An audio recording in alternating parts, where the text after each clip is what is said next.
Mesdames les ministres, chers collègues.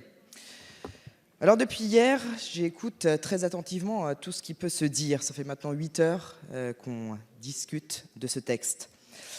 Et je dois vous avouer quand même mon étonnement et ma surprise. Alors on a parlé des femmes, on a parlé d'égalité des droits, on a parlé de notre société, des différentes techniques scientifiques, on a parlé de progrès. Mais on n'a pas encore vraiment parlé des enfants. Et c'est la seule vraie question. En ce qui me concerne, c'est de leur côté que je me situe. Alors j'entends parfaitement le désir des femmes d'avoir un enfant. Et je le comprends profondément même. Est-ce que je dis que 2 femmes ne seraient pas capables d'élever un enfant? Non, bien sûr. Est-ce que je dis que 2 femmes ne seraient pas capables d'aimer de tout leur cœur un enfant? Non, évidemment. Est-ce que je dis que tous les pères sont absolument extraordinaires? Non plus. Mais là n'est pas la question. Je ne me situe pas du côté des adultes, je me situe du côté des enfants. Et pour moi, la loi, toutes les lois que nous sommes amenés à élaborer, elles doivent se situer du côté du plus faible et du plus vulnérable. Et ici, pour moi, cette personne vulnérable, c'est l'enfant. Alors le questionnement que je vous soumets, il est très simple. Est-on en droit de proposer à un enfant un cercle familial, celui de son quotidien, celui de ses premiers repères, celui de sa construction fondatrice? Est-ce qu'on est en droit de lui proposer, est-ce qu'on est en droit d'institutionnaliser un environnement familial qui ne prend pas en compte la figure paternelle, qui met de côté délibérément tout ce qui a trait au masculin? Alors oui, évidemment, vous allez me dire, des hommes, il en côtoiera forcément. Mais cela ne pourra jamais remplacer cette figure du père par laquelle on se construit. Ce père que l'on admire, ce père que l'on déteste, mais ce père qui est à l'origine de notre naissance, de ce qu'on est, de ce qu'on devient. Madame la ministre, vous évoquiez tout à l'heure qu'il y a eu plein d'enfants qui ont très bien grandi, juste entourés de leur mère. Peut-être, sûrement et heureusement. Mais ça n'a rien à voir avec une situation qu'on est en train de créer de fait. Ça n'a rien à voir avec un enfant dont le père n'est plus là, à cause des aléas de la vie. Quand le père est décédé, la maman peut parler de qui il était. Même quand l'enfant est conçu par un coup d'un soir, la maman elle peut raconter la rencontre, à quoi ressemblait ce père. Et l'enfant peut se construire par rapport à une histoire, par rapport à une figure paternelle. Je vous remercie de m'écouter. Alors je le dis tout simplement, je vous ai écoutés tous depuis 8 heures. Je le dis tout simplement, qu'un enfant par nature est issu d'un homme et d'une femme, d'un père et d'une mère, et que ce père et cette mère est à l'origine de sa naissance, et ils doivent rester ses repères tout au long de sa vie. Et je dis bien par nature, et je vous avoue que là aussi j'ai encore un peu de mal à comprendre. D'un côté, on prône cet retour à la nature par notre alimentation, les constructions. On brandit le fait d'être plus respectueux de notre planète dans ses principes premiers. On constate qu'on est en train de détruire en imposant notre technique, notre planète. Et de l'autre, on recommence exactement la même chose avec pourtant ce qui fonde notre espèce elle-même. En tant qu'espèce vivante, nous sommes et nous serons toujours issus d'un principe femelle et d'un principe mâle. Ne mettons pas délibérément de côté le principe masculin qui représente quand même la moitié de l'espèce humaine. Ne rejetons pas cette altérité qui est à l'origine de toute vie. Je terminerai en reprenant les paroles d'une toute jeune chanteuse à la mode, parfaitement de notre époque, qui vit avec son temps, puisqu'il est de bon ton d'être moderne. Ceux qui ont des jeunes enfants, ils vont me maudire, je vous fais grâce de l'air, mais vous allez voir. Sur les épaules de mon père, je me sens bien tout là-haut. C'est mon refuge, mon repère. Si toi et moi, on fait la paire, emmène-moi au bout de la terre. Je passe à côté des rimes et du fond. Il n'empêche. Alors oui, évidemment, moi aussi j'adore porter mes enfants sur mes épaules, et aussi. Mais celles d'un papa seront toujours plus belles et plus fortes pour un enfant qui se sentira alors le roi du monde. Et n'est-ce pas ce dont on a envie pour nos enfants? Mes chers collègues, je m'adresse particulièrement à ceux qui ont le courage de douter. Monsieur Touraine, tout à l'heure, vous avez dit, nous avons des preuves que ces inconvénients n'existent pas. J'admire votre capacité dans ce domaine à avoir des certitudes. Donc, pour ceux qui doutent encore, Notre président de la République souhaitait que nos consciences ne soient pas heurtées. Alors je souhaite vraiment que nos votes soient totalement libres et éclairés pour que les Français se sentent tous représentés dans leur diversité, pour nos futurs enfants et surtout pour eux. Je vous remercie. Merci, Monsieur le Président. Ma réflexion se situe dans la continuité des réflexions qu'on vient de mener sur effectivement les embryons surnuméraires. Je voudrais quand même apporter 2 réflexions supplémentaires à ce qui a pu être dit jusqu'à maintenant. C'est quand même qu'il faut qu'on pense aussi à ces familles qui sont très souvent devant un choix très difficile en ce qui concerne ces embryons. Elles ne savent pas du tout effectivement quoi en faire, les détruire, les donner à la recherche. Donc il faut aussi qu'on pense à toutes ces familles qui sont vraiment dans une grande difficulté quant à choisir la destinée de ces embryons. La deuxième chose que je voulais évoquer aussi, c'est qu'on peut très bien comprendre qu'il y ait une nécessité d'avoir un stock d'embryons pour la recherche. Je crois que le stock aujourd'hui, on est tous d'accord pour dire qu'il est vraiment conséquent. Il y a plus de 200 000, voire 220 000 embryons voilà, qui peuvent être destinés à la recherche. C'est la première chose. Et surtout, la recherche a de moins en moins besoin de ces embryons surnuméraires parce qu'on est en train de s'orienter sur de la recherche sur des lignées de cellules souches embryonnaires qui ont au final beaucoup plus d'intérêt pour la recherche que ces embryons. Donc je commence à entendre les arguments, Madame la Ministre, que vous donnez quant à l'évolution plus ou moins rapide en ce qui concerne la décongélation ovocytaire, on va dire, mais je pense qu'il faut faire en sorte de venir très vite à bout de ces embryons surnuméraires. Je vous remercie. Merci. Merci, Monsieur le Président. Il est défendu. Je vais vous expliquer. Cet amendement vise à interdire la conception d'un embryon à partir d'un ou plusieurs gamètes artificiels.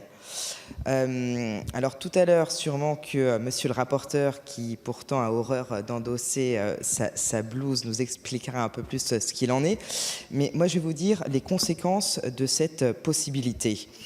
On pourrait obtenir des gamètes, quel que soit l'âge de la personne sur laquelle seraient prélevées les cellules destinées à être reprogrammées. On pourrait, si on permettait donc la fécondation de gamètes artificielles, sexuer ces gamètes indépendamment de la personne prélevée. Et donc, par exemple, une cellule qui serait issue d'un homme pourrait être reprogrammée en ovocyte et une cellule issue d'une femme en spermatozoïde. C'est une des conséquences. Je vous en passe. Vous avez dans l'exposé des motifs.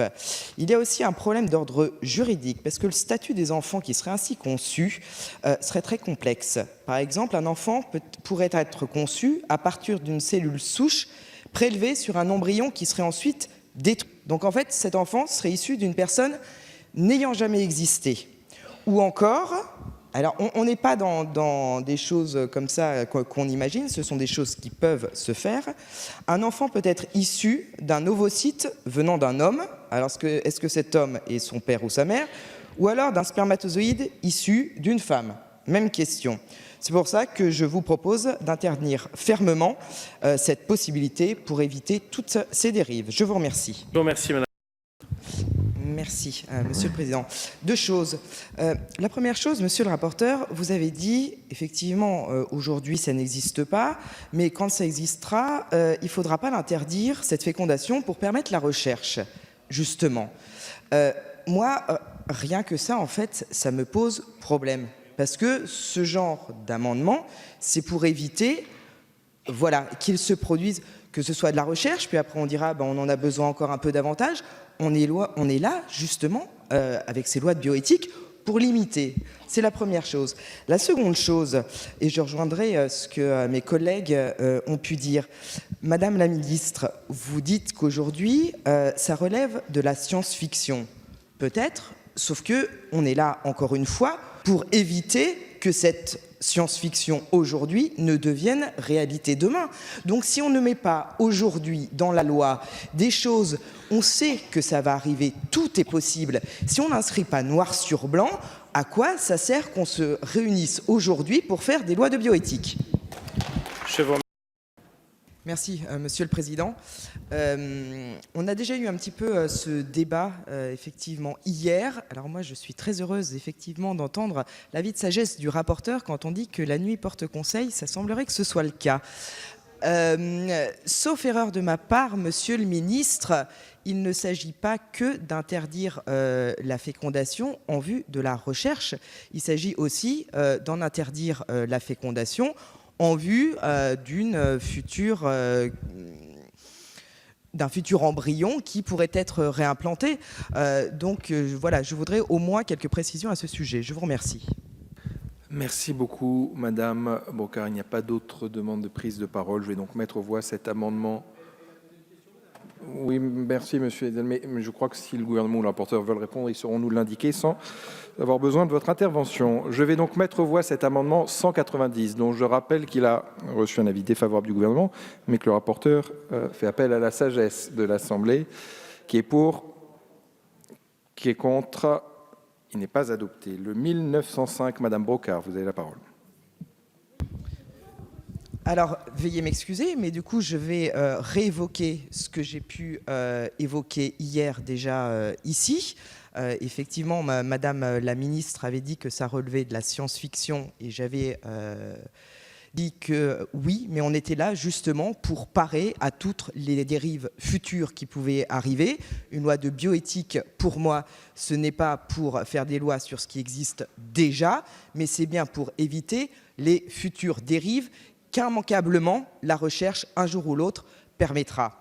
Donc, si on permet quand même la fécondation de gamètes artificiels, comme la répétition et l'art de la pédagogie, on pourrait, je prends juste un exemple, donc sexuer les gamètes, indépendamment de la personne sur laquelle ces gamètes sont prélevées. Donc, on pourrait avoir, on va faire un effort de conception, c'est pas toujours évident, une cellule issue d'un homme qui pourrait être reprogrammée en ovocyte et une cellule issue d'une femme qui serait reprogrammée en spermatozoïde. Et donc, un enfant qui serait issu d'un ovocyte venant d'un homme, alors cet homme, c'est le père ou c'est la mère, je ne sais pas, et un spermatozoïde issu d'une femme. Même question. Je vous pose tout simplement la question. On va essayer de concevoir, et encore c'est difficile. Je vous pose la question. Je vous remercie. Merci beaucoup, Mme Brocard. Mes chers collègues, moi je trouve ça triste. Je me mets à la place d'une jeune fille, d'une jeune femme de 25 ans. Et avec la proposition qui nous est faite aujourd'hui, ça revient, pour moi en tout cas, à me dire, eh bien, écoute, choisis. Soit tu mènes ta vie de famille, soit tu mènes ta vie professionnelle. Et je trouve que vraiment, alors, deux choses. La première chose, ça voudrait dire que les femmes, vers 25 ans, ne pourraient pas envisager de mener les deux de front et correctement. La deuxième chose, pour moi, c'est un véritable aveu d'échec de notre part. Pourquoi notre société, à l'inverse, ne proposerait pas à ces femmes de pouvoir s'organiser paisiblement pour à la fois fonder une famille et à la fois mener tranquillement une carrière professionnelle. Et quand j'entends que c'est considéré comme une avancée sociale, j'avoue que là aussi, j'ai encore beaucoup de mal. Je suis ce qu'on appelle féministe, mais je crois qu'on l'est toutes ici. Le fait que je sois ici peut, d'une certaine manière, le prouver. Et pour moi, c'est vraiment une régression pour les femmes. Je vous remercie. Merci beaucoup. Mes chers collègues, moi je trouve ça triste. Je me mets à la place d'une jeune fille, d'une jeune femme de 25 ans.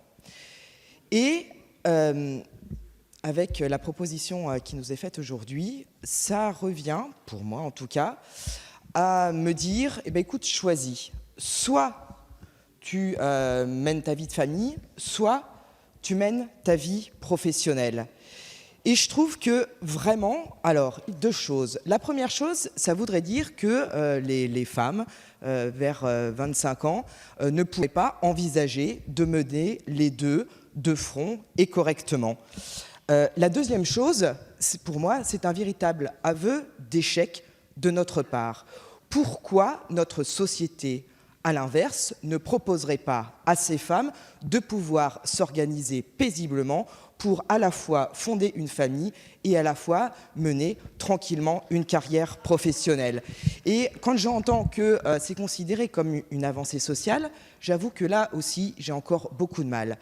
Je suis ce qu'on appelle féministe, mais je crois qu'on l'est toutes ici. Le fait que je sois ici peut, d'une certaine manière, le prouver.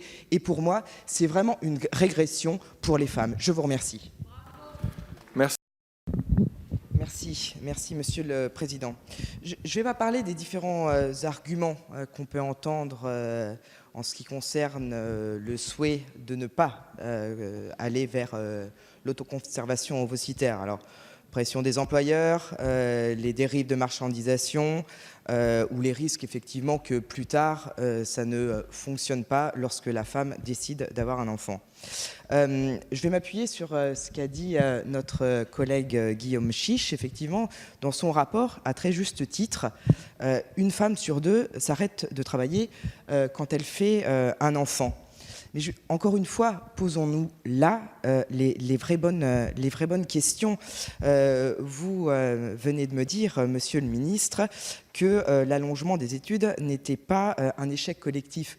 Évidemment non, ce n'est pas du tout ce que je dis. Je sais très bien toutes les mesures que vous prenez pour les femmes, pour les mères et pour les pères aussi. Je vous en remercie, évidemment. Mais ce que je veux dire là, c'est que vraiment j'ai l'impression qu'avec cette mesure, on met une sorte de mouchoir sur quelque chose qu'on ne veut pas voir. On prend très souvent l'exemple, dans plein de domaines, des pays scandinaves. Eh bien, essayons de nous organiser comme eux. À 17h, les entreprises, il n'y a plus personne, encore une fois, que ce soit pour les mamans ou pour les papas. Donc moi, c'est vraiment dans cet esprit-là que cet article sur l'autoconservation des ovocytes me dérange. Tout à l'heure, on a une collègue qui a parlé de la liberté du corps des femmes. Pour moi, c'est vraiment pas le cas. Au contraire, on impose à une femme, encore une fois, d'être soit mère, soit salariée, pour satisfaire à une organisation donnée de la société. C'est là que ça me contrarie beaucoup. Voilà les raisons moi, pour lesquelles je suis vraiment pas du tout favorable, même si je comprends encore une fois tous vos arguments, mais pour moi ça va plus loin. C'est quelle vision on a de la femme dans la société. Est-ce qu'on veut qu'elle soit mère, soit salariée? Je crois que toutes les femmes ici présentes qui ont aussi des enfants ne se posent pas la question. Elles sont, voilà, elles vivent leur vie professionnelles comme elles le souhaitent, elles savent qu'elles sont de très bonnes mères à la maison, et voilà. Donc, c'est le fond de mon intervention. Je vous remercie.